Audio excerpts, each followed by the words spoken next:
तो फिजिक्स में lesson number हम लोग 3 के पास चलते हैं हम लोग। देखो आज कौन कौन टॉपिक आप पढ़ाई करेंगे लेसन नंबर 3 में। सबसे पहला टॉपिक जो होगा उसका नाम होगा वैद्युत धारा। आप सबको याद है ना वैद्युत धारा किसे कहते हैं। दूसरा होगा 1 एम्पीयर की परिभाषा।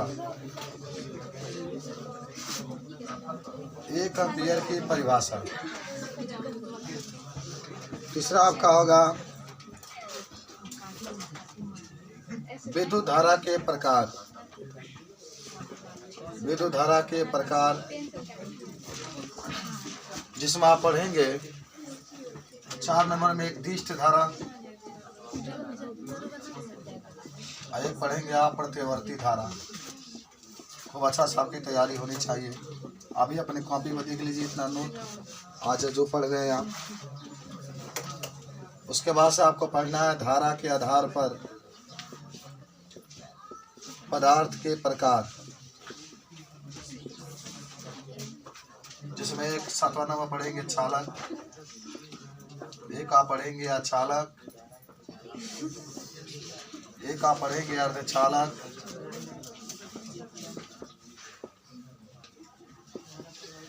और उसके बाद से आपको जो बात पढ़नी है उसमें न्यूमेरिकल भी देखेंगे। चालक में विद्युत धारा, चालक में विद्युत धारा का प्रवाह। उसके बाद से अचालक में विद्युत धारा के प्रवाह। मन कैसे बाबू आप ध्यान से पढ़िए, उन बच्चों को मत देखिए, बच्चे पढ़ चुके हैं। आपको पढ़ाई अच्छे से करनी पड़ेगी तभी उन बच्चों का मुकाबला करेंगे आप। बताइए, आप अच्छा से पढ़ेंगे तभी तो उन बच्चों की तरह आपका भी नंबर अच्छा आएगा। अचालक में विद्युत धारा जानते हो बहुत बुरा लगता है जिस रिजल्ट निकलता है बच्चा का नंबर कम आ जाता है। तो समझ रहे हो, सब लोग कहेंगे भैया क्या पढ़ता था यार, लोग आता है ना। तो ये बड़ा क्यों नहीं कहा कि इतनी मेहनत से पढ़ा, लेकिन वो बड़ा सब लोग कहीं क्या पढ़ता था कि इतना ही नंबर आया है। लेकिन ये बड़ा कोई कहता कि जाओ बाबू तनी मेहनत से पढ़ो, क्या मेरे शादी में आ रहे हो, जाओ ना, जाओ बैठ के तुम पढ़ा करो, क्यों मेरे घर आ रहे हो यार, जाओ जल्दी से। मैं तो उसके घर भी आए थे, तुम लोग समझाए थे, अब वो जल्दी से तुम लोग यहाँ से फंक्शन विदा करके चले जा पड़े। लेकिन तुम लोग ना 11 बजे 12 बजे तुम लोग है, क्या करोगे,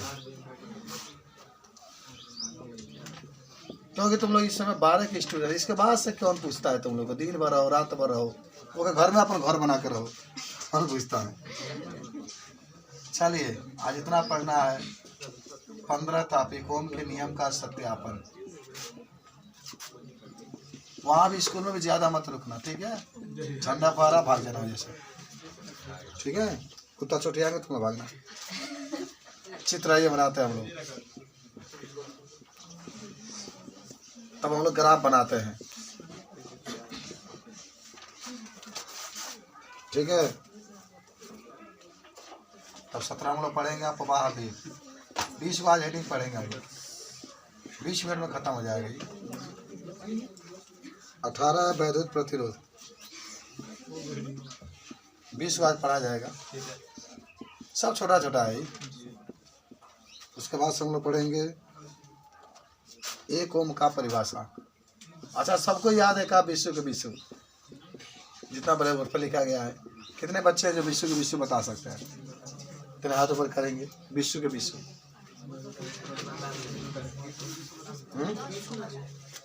विश्व कौन बताएगा। फिरोज तो पूरा बता देगा, तो भाई अच्छा स्टूडेंट है।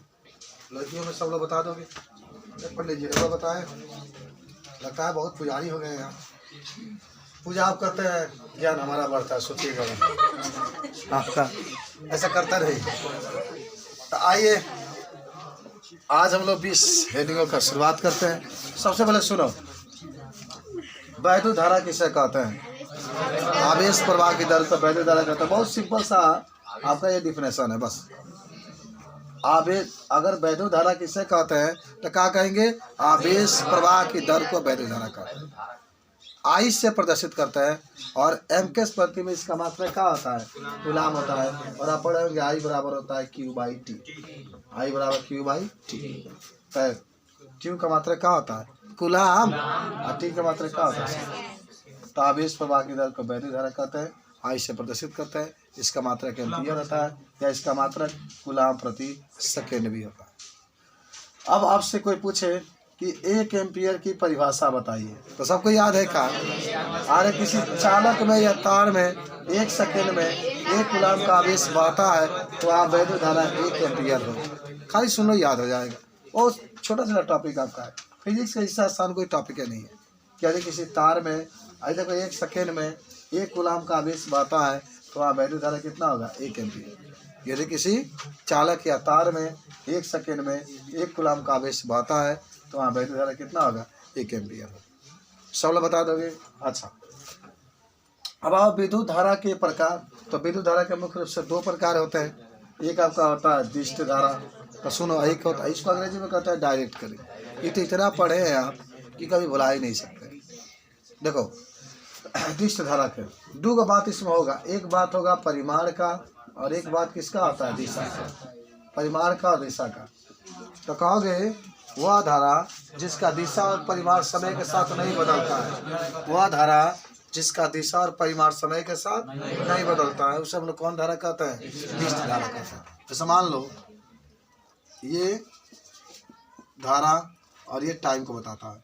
एकदम सीधा ऐसे धारा जा रहा है, ये वाला हिस्सा एकदम सीधा धारा जा रहा है। अगर यहाँ पर टाइम मान लो 5 सेकेंड है, 10 सेकेंड है, 15 सेकेंड है, 20 सेकेंड है और यहाँ पर 3 एम्पियर की धारा जा रही है, तो 5 सेकेंड पर भी देखोगे तो 3 एम्पियर है, 3 है ना।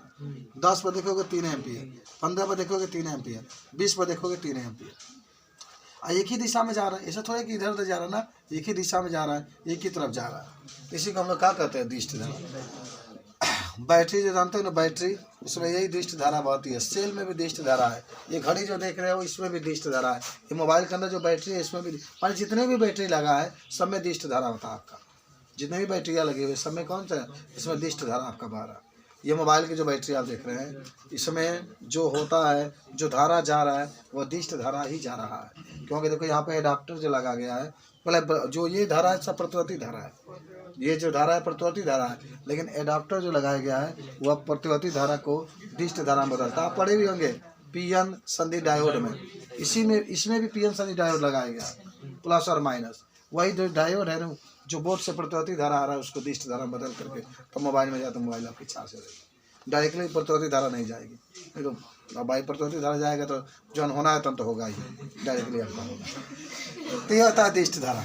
एक तो याद हो ना दिष्ट धारा जी, बता दोगे ना? वह धारा जिसका परिमाण दिशा समय के साथ तो कहाँ बदला था? देखो तो 5 पर हुआ, 10 पर वही है, 15 पर वही है, 20 पर वही है। अब आइए दिष्ट धारा के बाद प्रतिवर्ती धारा, अल्टरनेटिव करंट कहते हैं इसको। शॉर्टकट में एसी, इसको क्या कहते हैं? Direct DC. अच्छा, सबको तो याद होगा ना। इसी का उल्टा कह देना है, इसी का क्या कर देना? उल्टा। तो प्रतिवर्ती धारा में कहोगे वह धारा जिसका परिमाण और दिशा समय के साथ बदल जाता है। वह धारा जिसका परिमाण और दिशा समय के साथ सीधा देखो बदल जाता है, तो उसी को हम लोग क्या कहते हैं? प्रतिवर्ती धारा। देखो इस जितने बल्ब है ये जल रहे हैं ना, इसमें सब प्रतिवर्ती धारा आ रहा है। अच्छा सुनो, इन्वर्टर में जो धारा जाता है ना वो दिष्ट में बदल जाता है, याद करना। प्रतिवर्ती जाता है, चार्ज जाता है, फिर डीसी में बदल जाता है, फिर जब इन्वर्टर से आप लेंगे फिर वह प्रतिवर्ती आपको मिलता है। समझ रहे बात को? और इसकी धारा की अगर ग्राफ खींचेंगे तो इस तरीके से आपकी आती है। देखिए बदल रहा है, अगर यहाँ पर कभी 1 एम्पियर तो कभी 2 तो कभी 3, बात समझ रहे ना? समय के साथ फिर नीचे आ रहा है, फिर ऊपर जा रहा है, फिर नीचे आ रहा है। तो वह धारा जिसका परिमाण दिशा समय के साथ क्या होता है? बदलता है। चलिए, धारा के आधार पर पदार्थ के प्रकार। तो धारा के आधार पर पदार्थ को मुख्य रूप से कितने भागों में? 3 भागों में। देखो पहला आपका है चालक, जिसको अंग्रेजी में हम लोग क्या कहते हैं? कंडक्टर। तो चालक किसे कहते हैं? चालक, या इसको धातु भी कहा जाता है। कितने लोग देखो इसको चालक को हम लोग धातु कह सकते हैं, अचालक हम लोग अधातु कह सकते हैं, और अर्धचालक हम लोग उपधातु कह सकते हैं।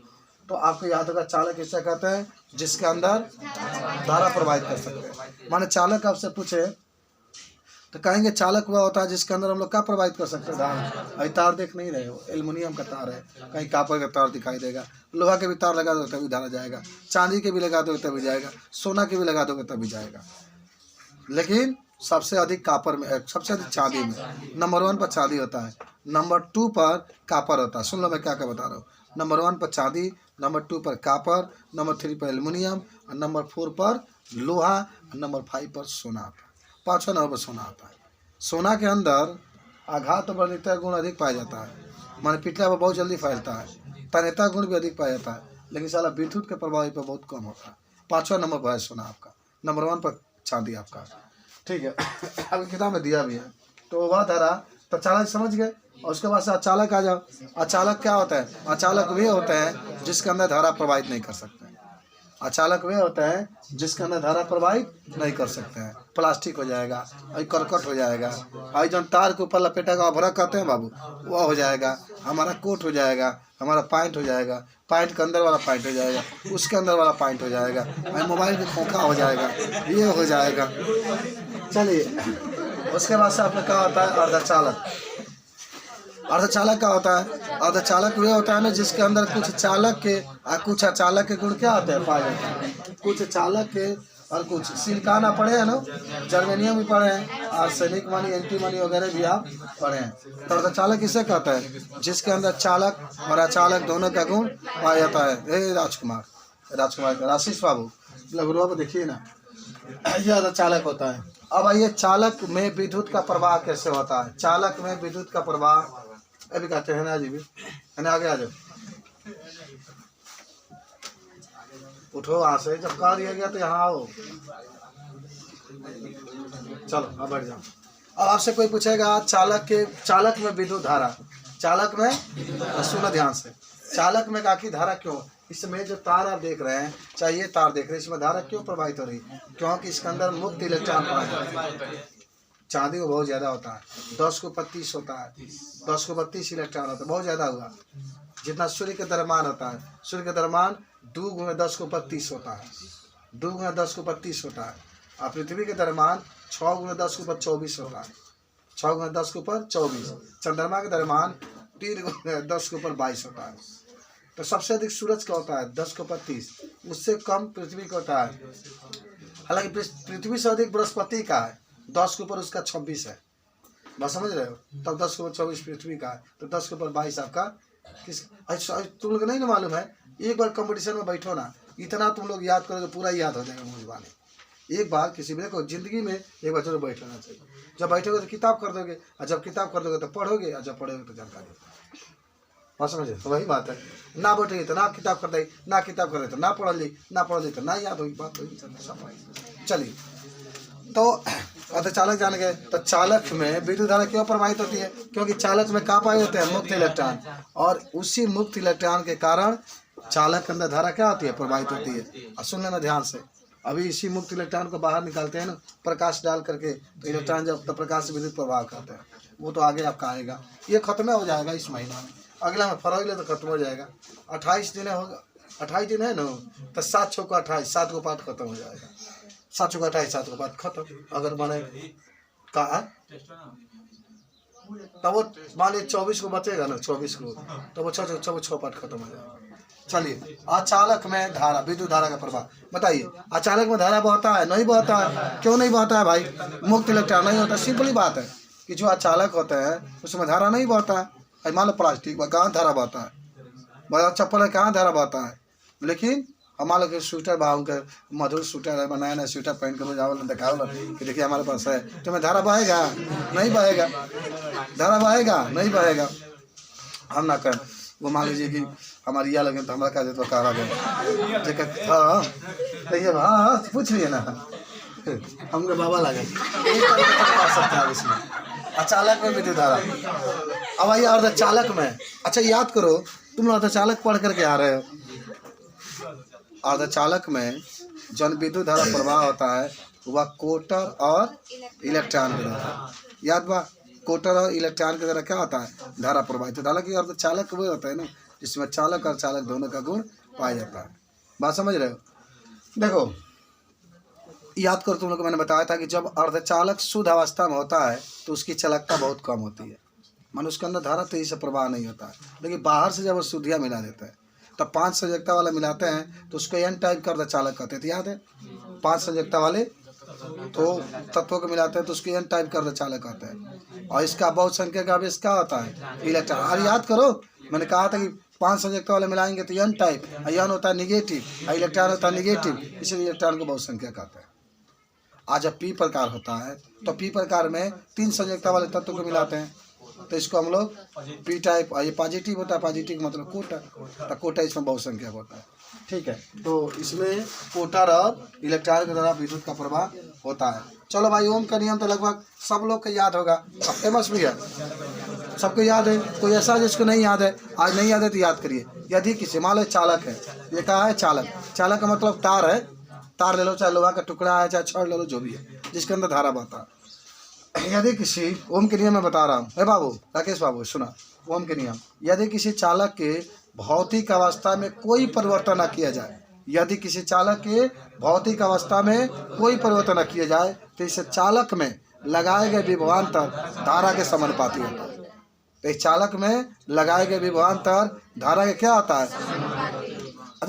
लिखा गया है कि यदि किसी चालक के भौतिक अवस्था में परिवर्तन न किया जाए, माने इसके लंबाई में, इसके क्षेत्रफल में, इसके ताप में, तो इसमें लगाया गया जो विभवांतर होता है धारा के समानुपाती होता है। याद हुआ सबको? बताओ।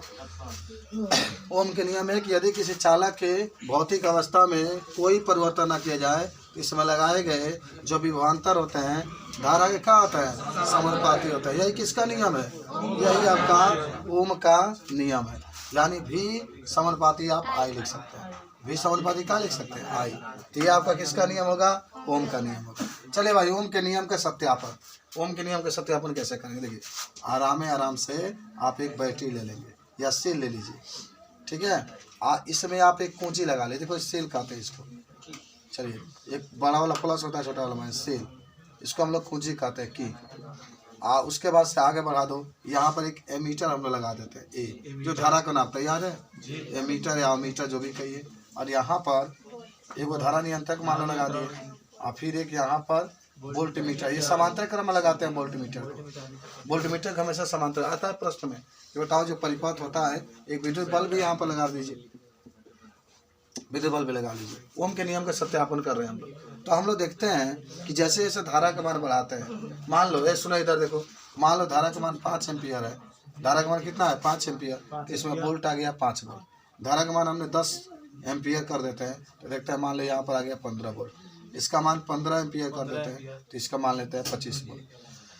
देख रहे हैं, यानी जैसे जैसे धारा को हम लोग बढ़ाते हैं देखते हैं कि विभवांतर का मान भी क्या हो रहा है? बढ़ रहा है। इसलिए लोग इस प्रकार से ओम का नियम का क्या होता है? सत्यापन कर लोगे ना, को बढ़िया से फिगर बना करके कह देना कि हम लोग जब परिपथ को बंद कर देते हैं, मन बंद का मतलब कुंजी को बंद कर देते हैं, बंद का मतलब चालू, बंद का मतलब चालू, तो धारा बहने लगता है। पहले 5 एम्पियर की धारा अगर बहता है तो हम लोग देखते हैं कि वोल्ट में 5 वोल्ट का विभवांतर उत्पन्न हुआ। जब धारा के मान को बढ़ाते हैं, 10 एम्पियर करते हैं तो 10 वोल्ट आ गया, 15 एम्पियर करते हैं तो 25 वोल्ट आ गया। यानी जैसे जैसे हम लोग धारा के मान को बढ़ाते हैं वैसे वैसे विभवांतर का मान भी क्या होता है? बढ़ता है। इस प्रकार से ओम का नियम का क्या होता है?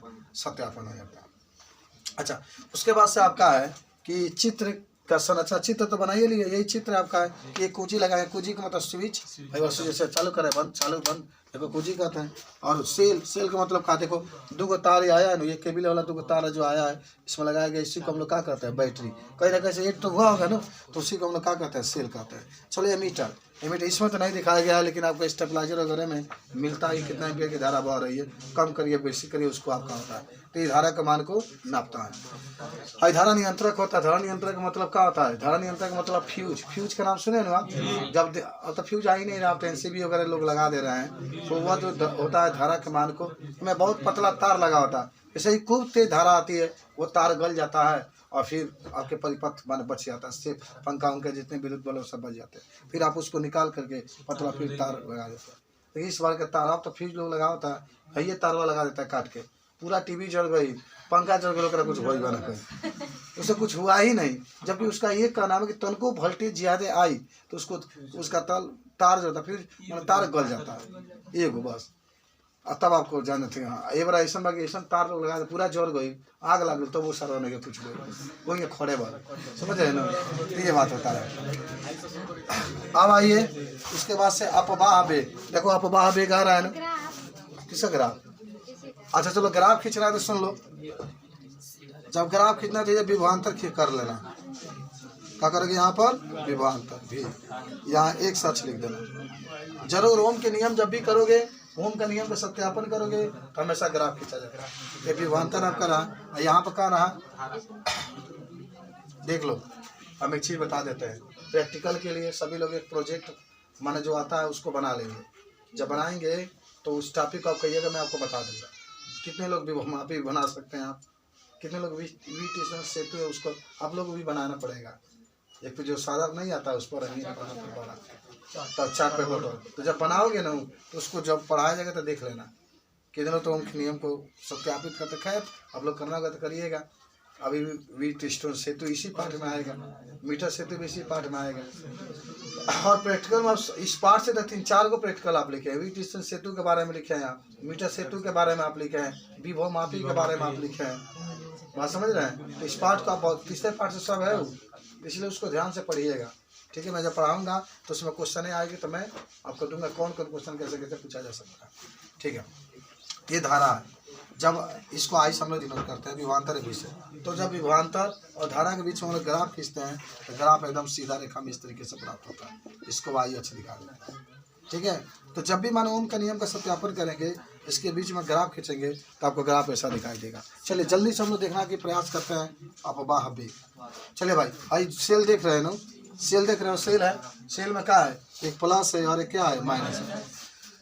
तो कहोगे ना सेल के द्वारा या किसी भी माने विद्युत सेल के द्वारा किसी इलेक्ट्रॉन को दी जाने वाली वह न्यूनतम वेग, किसी सेल के द्वारा, जैसे मान लो कि सेल है तो इलेक्ट्रॉन चलते हैं ना, तभी तो धारा बढ़ता है कि किसी सेल के द्वारा न्यूट्रॉन को दी जाने वाले, जो आपके माने इलेक्ट्रॉन कहिए, इलेक्ट्रॉन को दी जाने वाली वह न्यूनतम वेग जो इलेक्ट्रॉन की गति को क्या करता है? बढ़ा देता है। याद कर लेना, सेल है, सेल के द्वारा दी जाने वाली वह न्यूनतम वेग माने कम से कम वेग देता है, जिसके द्वारा इलेक्ट्रॉन का वेग क्या होता है? बढ़ जाता है, उसी को अपवाह वेग कहता है। इसको अंग्रेजी में हम लोग ड्रिफ्ट वेलोसिटी कहता है, ड्रिफ्ट वेलोसिटी। इसको अनुगमन वेग भी कहा जाता है, जिसको आप VD से प्रदर्शित करते हैं। किससे प्रदर्शित करते हैं? चलिए, उसके बाद से वैद्युत प्रतिरोध है। तो सबको याद होगा कि वैद्युत धारा के मार्ग में जो बाधा उत्पन्न होता है, वैद्युत धारा के मार्ग में जो बाधा उत्पन्न होता है उसी को क्या कहता है? वैद्युत प्रतिरोध कहता है। यानी R बराबर आप V/I लिख सकते हैं। R बराबर क्या लिख सकते हैं? V/I। विभवांतर धारा के अनुपात को भी हम लोग वैद्युत प्रतिरोध कहते हैं, विभवांतर धारा के अनुपात को। उसके बाद से आपका आया 19वां नंबर, 1 ओम का परिभाषा। 1 ओम का परिभाषा। 1 ओम का परिभाषा का मतलब क्या हुआ? 1 ओम का परिभाषा का मतलब क्या हुआ कि यदि किसी तार में 1 एम्पीयर की धारा प्रवाहित करने पर, यदि किसी तार में 1 एम्पीयर की धारा प्रवाहित करने पर 1 वोल्ट का विभवांतर उत्पन्न होता है तो वहाँ वैद्युत प्रतिरोध 1 ओम होता है। यदि किसी तार में 1 एम्पीयर की धारा प्रवाहित करने पर 1 वोल्ट का विभवांतर उत्पन्न होता है तो वहाँ वैद्युत प्रतिरोध 1 ओम होगा। ठीक है, अब उसके बाद से लास्ट आपका है वैद्युत चालकता। तो वैद्युत प्रतिरोध के व्युत्क्रम में क्या करते हैं? वैद्युत चालकता। देखो, तार का जितना अधिक प्रतिरोध होगा उसमें उसकी चालकता उतना ही कम होगी। तार का जितना अधिक क्या होगा? प्रतिरोध होगा, उसकी चालकता उतना ही कम होगी।